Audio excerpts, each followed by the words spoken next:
ne CBS okujogererako. It is on record. Gweke nyini bayigo kimanyi nti Robert Kyagulanyi Ssentamu omaze banga nga wamwekweka nga toyagala musinkana. Ompulya bulungi nnyo. Otandika otyogamba nti bakubira essimu njala sooka kubuuza.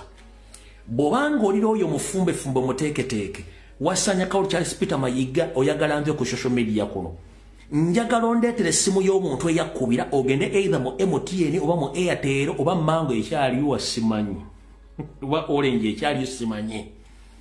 Njagala ogende mu companies ezo otuleetere call recordings or call records nga siza AI nga kuliko official one national platform akubidde naga please help us and demand our victory. Either Secretary General, Leader of Opposition, over His Excellency Robert Kyagulanyi Ssentamu, over Deputy Spokesperson Wachi, one national platform. Nga yakulinaga mukulu tuyambo okiriminge victory yaffe. Ladies and gentlemen, omulimba asaana mukkiriza era bw'owakana musula mubeera waawo nga muleekaana. Omwami ono akozesa nnyo reverse psychology.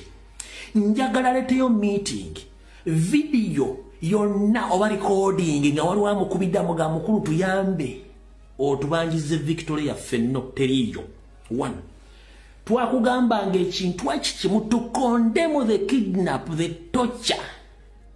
Ebintu byali bisatu. Kidnaps ez'abaana Baganda, torture ez'abaana Uganda, land grabbing issues zaali ezisatu during the try moments of the 2021 elections. Kidnap, torture, ne land grabbing issues zaali ezisatu. Tetubangako na kintu kyonna kitukwetaaza kubanga gwolozo oli wa kitalo oli wa maanyi toli wa kitalo office geemaanyi toli wa kitalo. Mayiga, you are nothing. You are nothing because you are in that office you are occupying right now.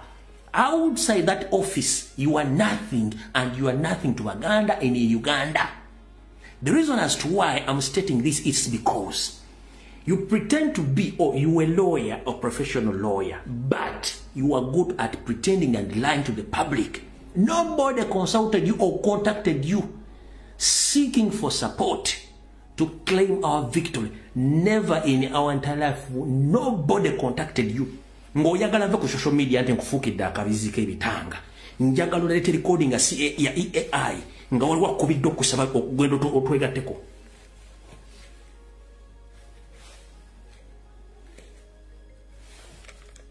Bino si wayogera ng'okyali mbulanga oli mwoli. Ekyamazima obufuzi bw'NRM businga obw'obote n'obwami mu bintu ebiwerako. Ekyamazima naye ate muwulire ki obufuzi bw'NRM businga obw'obote n'obwami atakimanyi tamanyi byafaayo oba tabisomanga. Mu Uganda nga twegeraageranya ku mulembe gw'Amin oba ogw'obote bane mubadde mutya. Tetusaana kugeraageranya Uganda ya leero ku mirembe gyalimu kakikya. Era njagala kibuuliramu abavubuka mwagala nnyo ebyobufuzi naye omutawaana temuwaayo obudde kulowooza bintu ne mubigenda mu busomyo mubikomya kungulu bw'onyiiga ng'ojuliza obote bw'onyiiga ng'ojuliza Amin. Lowooza ogende kino kiruke ku kibondo ku ntobo ankootya. All right. Eyo njagadde kuzzayo bantu kati kankuzze wano wennyini gwe wayogedde ebigambo bino kubanga nze njala kugamba kigambo ku kigambo okiwulire. Njagala omuntu alina obuvunaanyizibwa abayeni ne bagamba nti olabi. All right. Kati waliwo enkusabidde otuwe obujulizi obulaga nti waliwo yakubira tubanje victory yaffe wana basigadde temwategedde owulira bwe yayogedde omwami ono. Abayeni ne bagamba nti olabi. Katikkiro bw'anaayogera tugende twekalakaasi tuggyeyo obuwanguzi bwaffe abantu bajja kugoberera nga mbyogera nti nze nteke kukulonda n'obeera mu katto. Kakati nze mbeerawo wakati kati balina bagamba ndi NRM bano bagamba ndi NUP nze ndi w'abantu bonna. Owekitiibwa abaana bannange n'ekintu okuli Robert Kyagulanyi Ssentamu wamu ne owekitiibwa Mathias Mpuuga beegwa mu malaka ate ng'abaana ba Buganda mwe abakulembeze ab'oku ntikko be twandibadde tusuubira nti nno musobola okubatabaganya musirize. mutukkirize omulemu tugenda kutandikirawo. Njagala ule video eno ng'etandika yeekubye omupiira n'obulimawa n'abwasa. Mayiga weekubye omupiira n'obulimawa n'obwasa. Wulira ng'etandika mbu twamukubira essimu ani yakubira essimu gwe ani yakubira essimu gwe. Wulira aba NUP ne bagamba nti olabi Katikkiro bw'anaayogera tugende twekalakaasi tuggyeyo obuwanguzi bwaffe abantu bajja kugoberera nga mbyogera nti nze ntegeka okulonda n'obeera mu kattu. kakati nze mbeerawo wakati kati balina bagamba ndi NRM bano bagamba ndi NUP nze ndi w'abantu bonna. Tosobola kweka bufere bwo. Mu ntandiko wajjanga ogamba oli smart nnyo era osobola okulimba abantu but it is over now. Tochasobola tewali ekisooka tewali yakubanja tewali yakubira simu kubanja buwanguzi kubanga we demanded our victory up now we are still demanding it. Bavumye Ssaabasajja Kabaka omwezi guno n'okuvuma Abaganda tonnavaayo kwogera kuba you among the group aba fundinga okujolonga Obuganda olwa interest zammwe. Ekyo si kyekikulu. Nze ensonga ezikwatagana nange naawe ku Sandra ngezo zikwatako zino mbali njera kuyisa political statement zange zewakoze nga weekuba goal ng'ogamba national platform yakukubira mu obanje victory ate obanje victory ejjako mukama awo obamu amagezi Mayiga otegeera ddi obamu amagezi okubanjise victory ejjako mukama awo ng'olowooza abantu bayise basiru olw'okusirika ffe tokkubira essimu obanje di victory bajjeko mukama wakusasula omusaala era akutadde emmengo nga n'okugobagobeza edda mulaloga n'ogizaayo Fetu kubire simu nga mpuga mugubyo kubadde kuba bamujje kuba loop era tukubire simu ojje ko otuyambo ojje ko 7 Mayiga otegeera gwe ekyo si ekikulu kiri nti mwe twabategeera bulungi nnyo mwali mwekwese banga ddene nnyo naye tujja bafuukula yonna gye munaamwekwese ekirungi tutegedde buli kimu nga bwe kirina okuba kati katugendeko ndowooza abagala akatabo ke messengers akatabo kachi akatabo ka kembuzi nida kabasomera temupapa kenzira ke sawa zino walo embangiro kusoma akatabo kembuzi kansoke marubaza nyina marobozi gano abiri nga gali falinga ku statement diddi giji yakoze nga akola tribal statements nga agamba nti ayigiriza mu comrade wa Fulunyankole eyo twagizise yawedde so fellow comrades, fellow Ugandans, mostly Banyankole, don't be worried. We don't have problem with you. The problem with that boy, he drinks so much and he forgets to go back at home. And for us now, we know that he doesn't reason because he has just megabytes in his brain. Doesn't have even 0.5 GB RAM. He has megabytes. Katonda ya megabytes mutweta wezana GB wa demu. So, tetulina buzibu statement wajije twajinazizao. Stay where you are, be happy, don't worry, we don't have any problem with you. The problem with those people who come afraid to be Banyankole, but they are not Banyankole. Because these people, they think like cows, they think like cattle. Because they insist sell bihogo and educate bihogo. Sell a cow and educate a cow. That's why they have, that's their level of understanding. They don't think beyond their faces. They think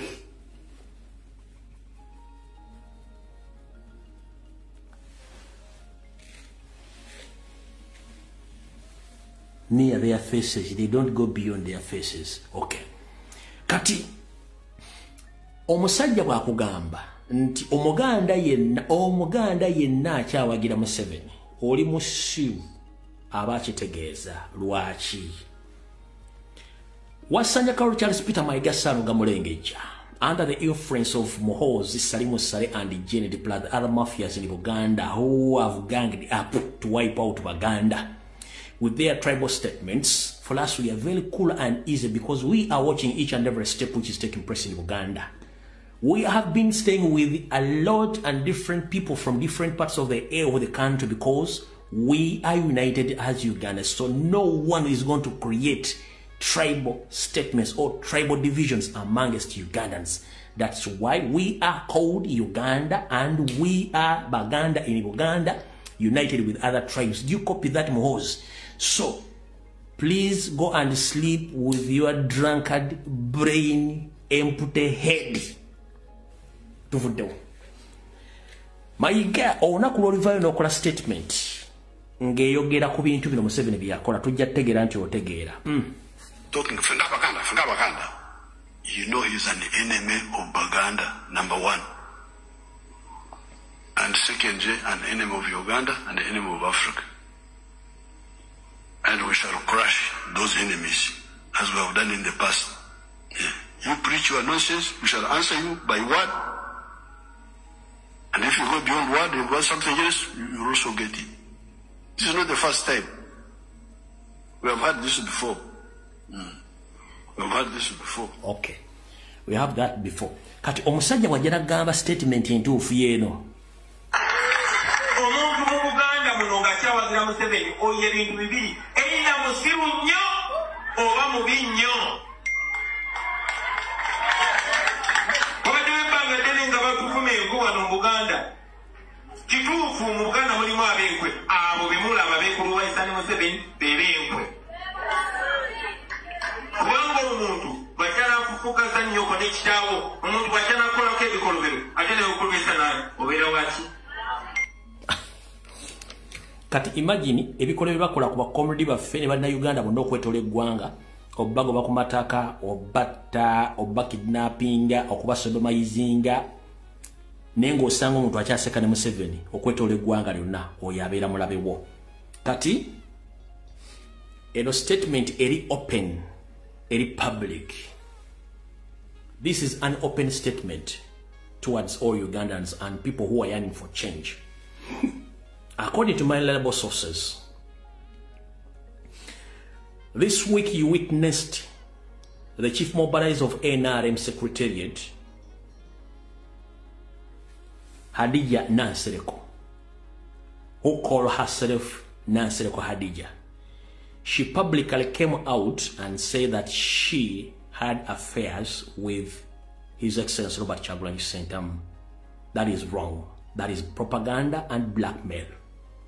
But this week I came out and I explained each and everything as the way she requested me to do so.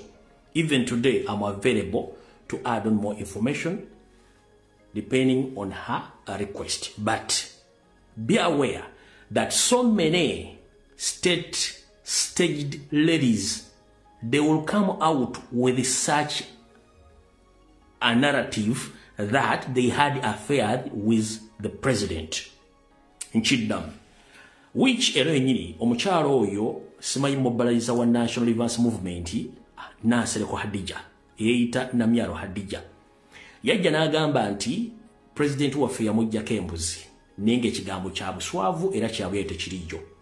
Okusinzira ku reliable sources eriya abakazi state beteeseteese mu system ya blackmail eya divide and rule ey'okwona erinnya ly'omukulembeze ng'abadde abikola okwona amanya g'abaamiini.